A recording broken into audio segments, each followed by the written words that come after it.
Hello student, welcome to my channel. मैं हूं सोनम और आप देख रहे हैं अपना विद्यालय यूट्यूब चैनल। तो आइए शुरू करते हैं आज का वीडियो।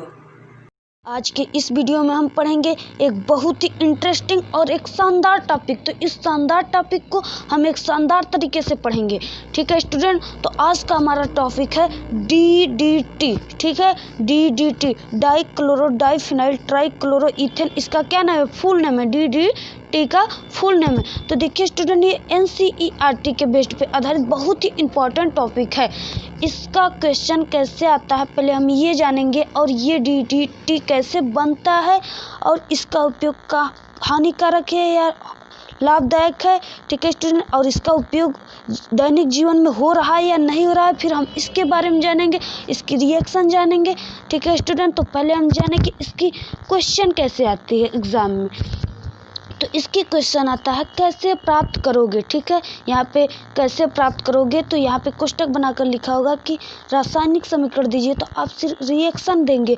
अगर ये पूरा लिखने के लिए कहेगा स्टूडेंट डेफिनेशन, तो आप फिर इसको लिखेंगे। ठीक है, तो कैसे आता है, कैसे प्राप्त करेंगे, क्वेश्चन क्या दिया रहेगा, क्लोरोबेंजीन से DDT। ठीक है स्टूडेंट, ये बहुत ही इंपॉर्टेंट है, क्लोरोबेंजीन से DDT। तो आइए हम जानते हैं कि क्लोरोबेंजीन से DDT कैसे प्राप्त करेंगे। तो इसमें हम क्लोरोबेंजीन की रिएक्शन किससे कराते हैं, कौन H2SO4 सांद्र कॉन्सेंट्रेशन अर्थात सांद्र H2SO4, जिसे सल्फ्यूरिक अम्ल अर्थात तेजाब कहते हैं। ठीक है स्टूडेंट, की उपस्थिति में इसकी क्या है, H2SO4 की तेजाब की क्या है, उपस्थिति है, प्रेजेंट है, कि उपस्थिति में किसके साथ कराते हैं, क्लोरोबेंजीन की रिएक्शन किसके साथ कराते हैं, क्लोरल के साथ कराते हैं, H2SO4 सल्फ्यूरिक अम्ल के उपस्थिति में। ठीक है, क्लोरल के साथ कराने पर संघनित होकर उसे क्या करते हैं, संघनित करते हैं, ठंडा करते हैं, संघनित होकर वो सफेद ठोस अर्थात क्या PP'। ठीक है, अर्थात क्या हो गया, इसके बारे में हम PP के बारे में आपको रिएक्शन करते समय बताएंगे। ठीक है स्टूडेंट, तो डाइक्लोरो डाइफेनिल ट्राइक्लोरोइथेन अर्थात हमारा DDT प्राप्त होता है। ठीक है स्टूडेंट, तो अब हम रिएक्शन के माध्यम से जानेंगे कि ये DDT कैसे प्राप्त होता है। ठीक है स्टूडेंट, तो हमने बताया पहले क्या, क्लोरोबेंजीन। ठीक है, तो क्लोरोबेंजीन का जो फार्मूला होता है उसके बारे में हम जानेंगे। क्लोरोबेंजीन का फार्मूला क्या होता है स्टूडेंट, तो देखिए स्टूडेंट, ये हो गया बेंजीन का संरचना। ये किसका संरचना होगा, बेंजीन का संरचना। तो आप बेंजीन के संरचना के बारे में जानते होंगे स्टूडेंट कि बेंजीन का संरचना कैसे बनता है, C और H से। इसके प्रत्येक कोने पे क्या है, CH है, इसके प्रत्येक कोने पे CH है, ये CH से मिलकर बना होता है। इसका सूत्र होता है C6H6। ठीक है, इसमें कुछ भी हम जोड़ देते हैं। ठीक है, तो यहाँ पे हमने बताया क्लोरोबेंजीन अर्थात हमारा यहाँ क्या है, Cl है, यहाँ पे हमने क्लोरो को जोड़ दिया, क्लोरीन को जोड़ दिया, जिससे क्या आ गया, क्लोरोबेंजीन। तो यहाँ पे C6, यहाँ पे C6। ठीक है स्टूडेंट, ये बेंजीन है। अगर इसकी क्लोरोबेंजीन का हम फॉर्मूला लिखे तो C6H5Cl। ठीक है, इसके एक H के स्थान पे, एक प्लेस के जगह पे क्या जुड़ गया, Cl जुड़ गया। ठीक है स्टूडेंट, तो क्लोरोबेंजीन का फॉर्मूला क्या हो गया, ये क्या हो गया, क्लोरोबेंजीन का फॉर्मूला हो गया। ठीक है, तो हमने यहाँ पे क्लोरोबेंजीन ले लिया। ठीक है स्टूडेंट, तो इस रिएक्शन को करने के लिए हम 2 क्लोरोबेंजीन को लेते हैं। कितने, 2 क्लोरोबेंजीन, क्लोरोबेंजीन के 2 अणु को हम लेते हैं। तो यहाँ पे स्टूडेंट हमने पहले क्या लिया, रिएक्शन को समझने के लिए हम पहले क्लोरल को लिखेंगे, फिर किसको लिखेंगे, क्लोरोबेंजीन को। ठीक है स्टूडेंट, तो यहाँ पे हमने क्लोरल को लिख लिया। क्लोरल का जो फॉर्मूला होता है वो CCl3CHO। ये किस चीज़ की फॉर्मूला है, क्लोरल, ये क्लोरल की फॉर्मूला है। ठीक है स्टूडेंट, यहाँ पे प्लस की चिन्ह लगाते हैं रिएक्शन करते समय। फिर उसके बाद हमने बताया कितने, 2 क्लोरोबेंजीन के अणु रहेंगे, कितने, 2 क्लोरोबेंजीन के 2 अणु होंगे। तो देखिए स्टूडेंट, हमने बताया क्लोरोबेंजीन का क्या होगा फॉर्मूला, इस प्रकार होगा। ठीक है, बेंजीन पे Cl।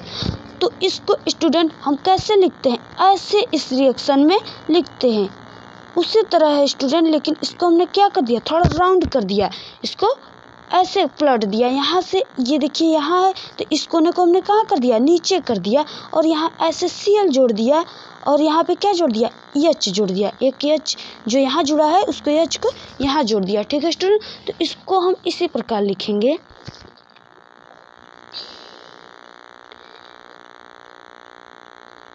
तो देखिए स्टूडेंट, जो रिएक्शन है, रिएक्शन को हम क्या करने के लिए, समझने के लिए इस प्रकार लिख दिए हैं। यहाँ पे एक छोड़ एक पर डबल बॉन्ड सब पे ही रहेगा। ठीक है स्टूडेंट, जैसे ऐसे इसी प्रकार है, लेकिन हम इसको क्या कर दिए, पलट दिए। ठीक है स्टूडेंट, क्या करने के लिए, रिएक्शन करने के लिए। ठीक है, आप भी इसको इसी तरह पलटेंगे। ठीक है, जैसे रिएक्शन आपको आसान पड़े उसी प्रकार आप भी पलट कर इसको ऐसे कर लोगे। ठीक है, यहाँ पे हमने बताया H, यहाँ पे Cl और यहाँ पे H जुड़ा होगा, यहाँ पे Cl और यहाँ पे H जुड़ा होगा। ठीक है स्टूडेंट, तो अब इसके बाद हमने क्या बताया, कौन H2SO4, सौंद्र H2SO4। ठीक है, सौन H2SO4, इसको क्या कहेंगे, सल्फ्यूरिक अम्ल, अर्थात इस किस चीज़ की फॉर्मूला है, तेजाब। ठीक है स्टूडेंट, तो देखिए स्टूडेंट, हमारा क्या बनता है, DTD बनता है। ठीक है, तो इसका फॉर्मूला यहाँ से निकलेगा। ठीक है स्टूडेंट, यहाँ पे हमने इसलिए इसको पहले क्लोरल को लिखा है, फिर क्लोरोबेंजीन के 2 अणुओं को लिखा है, जिससे इसलिए लिखा है स्टूडेंट कि यहाँ पे H2O जो है, आप इस H2O को हम इसको राउंड कर रहे हैं, तो आप यहाँ से समझ जाइए कि यहाँ से क्या निकल रहा है, ये H2O निकल रहा है, आसानी से निकल रहा है। ठीक है स्टूडेंट, इसलिए हमने पहले क्लोरल को लिखा, फिर किसको लिखा, क्लोरोबेंजीन, क्लोरोबेंजीन।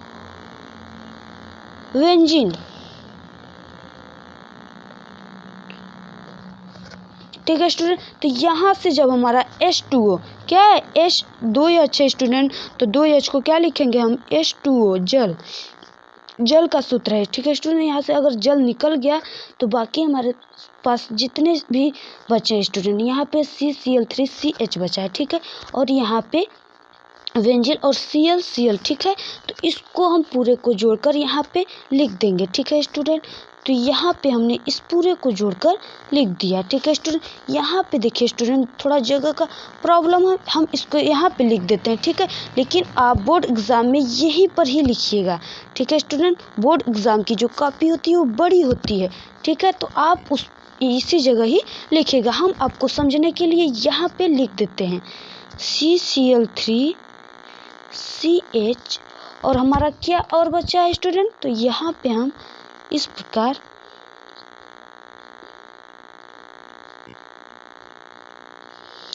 दो क्लोरल जो बचा है स्टूडेंट, उसको हम यहाँ पे लिख देंगे, क्लोरोबेंजीन को। ठीक है,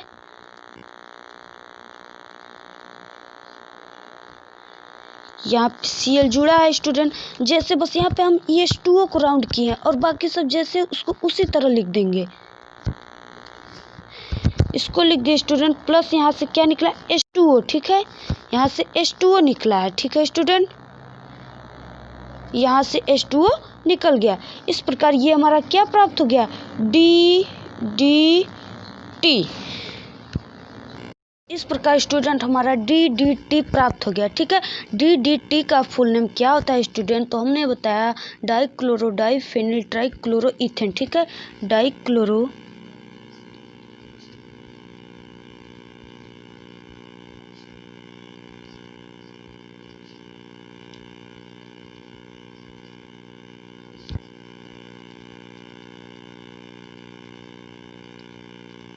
ट्राइक्लोरोइथेन। ठीक है स्टूडेंट, क्या, एथेन। तो अब स्टूडेंट हम आपको बताएंगे कि ये कैसे आया। ठीक है, यहाँ पे हमने क्या बताया इसमें कि यहाँ पे PP क्यों है। ठीक है स्टूडेंट, PP डैश क्यों है, यहाँ पे हमने P डैश लगा रखा है। तो देखिए स्टूडेंट, यहाँ पे जो हमारा Cl जुड़ा है, ठीक है, इस बेंजीन के जो क्लोरोबेंजीन का संरचना है स्टूडेंट, इसमें आप समझिए कि अगर कोई तत्व यहाँ पे जुड़ा है, बेंजीन के यहाँ पे जुड़ा है, तो उसे क्या कहते हैं, मोनो कहते हैं। इसको मोनो कहते हैं, और इसको लिखे नहीं जाते। ठीक है, इसको मोनो कहते हैं। अगर यहाँ कोई तत्व जुड़ा है तो इसको क्या कहेंगे, मेटा कहते हैं। सॉरी स्टूडेंट, इसे आर्थो कहते हैं, आर्थो। अगर यहाँ कोई तत्व जुड़ा है तो उसे मेटा कहते हैं, अगर यहाँ कोई तत्व जुड़ा है स्टूडेंट तो उसे क्या कहेंगे, पैरा कहते हैं। ठीक है, तो इसलिए स्टूडेंट यहाँ पे जो हमारा क्लोरो है, यहाँ पे देखिए क्लोरीन यहाँ पे जुड़ा है, यहाँ पे हमने बेंजीन को कैसे कर दिया, उल्टा कर दिया। तो यहाँ पे अगर हमने बताया जुड़ा रहेगा तो इसे मोनो, और यहाँ आर्थो, यहाँ मेटा, यहाँ पैरा। ठीक है स्टूडेंट, तो ये हमारा कहाँ जुड़ा है, पैरा के स्थान पे जुड़ा है इस, और दोनों जुड़ा है, दोनों में क्या जुड़ा है, क्लोरीन पैरा के स्थान पे प्लेस पे जुड़ा है, इसलिए यहाँ पे हमने PP डैश डाइक्लोरोडाइफेनिल ट्राइक्लोरोइथेन। ठीक है स्टूडेंट, यहाँ पे क्लोरो की संख्या कितनी है, 2 है, तो ये डाई क्लोरो हो गए। अगर 2 रहते हैं स्टूडेंट तो डाई, अगर 3 रहते हैं तो ट्राई, अगर 4 रहते हैं तो टेट्रा। ठीक है, यहाँ पे 2 है तो ये डाई क्लोरो हो गए। यहाँ पे डाइफेनिल अर्थात फेनिल, ये किस चीज़ की चर्चा है, फेनिल है, तो यहाँ पे डाइफेनिल यानी 2 फेनिल है।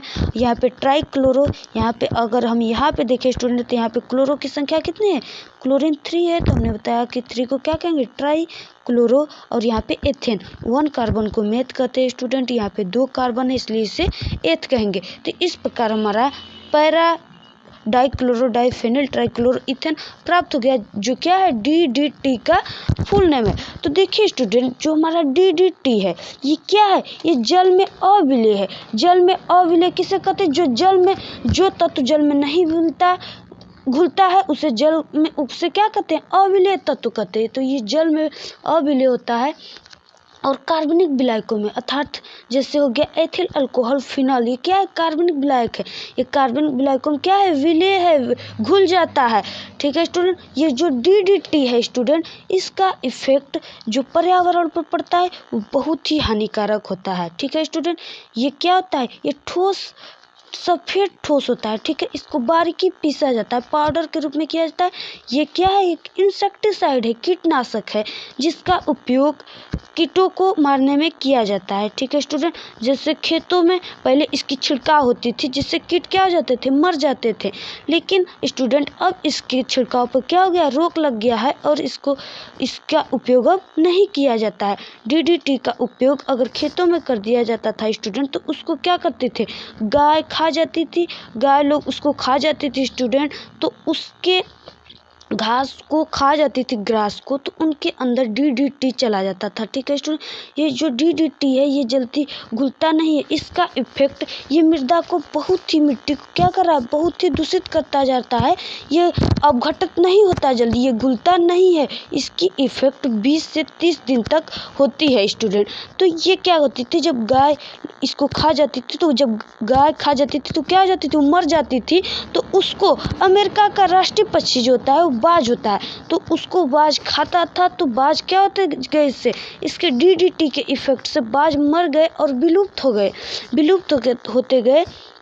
इसलिए अब DDT का उपयोग को क्या कर दिया गया है, बंद कर दिया गया है और इसके छिड़काव को रोक लगा दिया गया है स्टूडेंट। और जो बाज पक्षी है वो क्या हो रहा है, विलुप्त होता जा रहा है। बाज पक्षी क्या है, वो पहले पर्यावरण को क्या करता था, उसको सफाई करता था, स्वस्थ करता था, जिससे वो अब विलुप्त हो गया है। इसलिए DDT का उपयोग अब दैनिक जीवन में कम कर दिया गया है। ठीक है स्टूडेंट, तो आज इस वीडियो में इतना ही।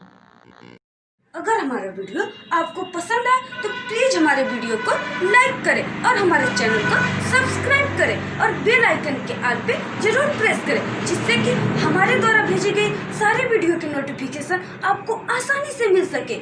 और हाँ, कमेंट करना ना भूलें। Thank you.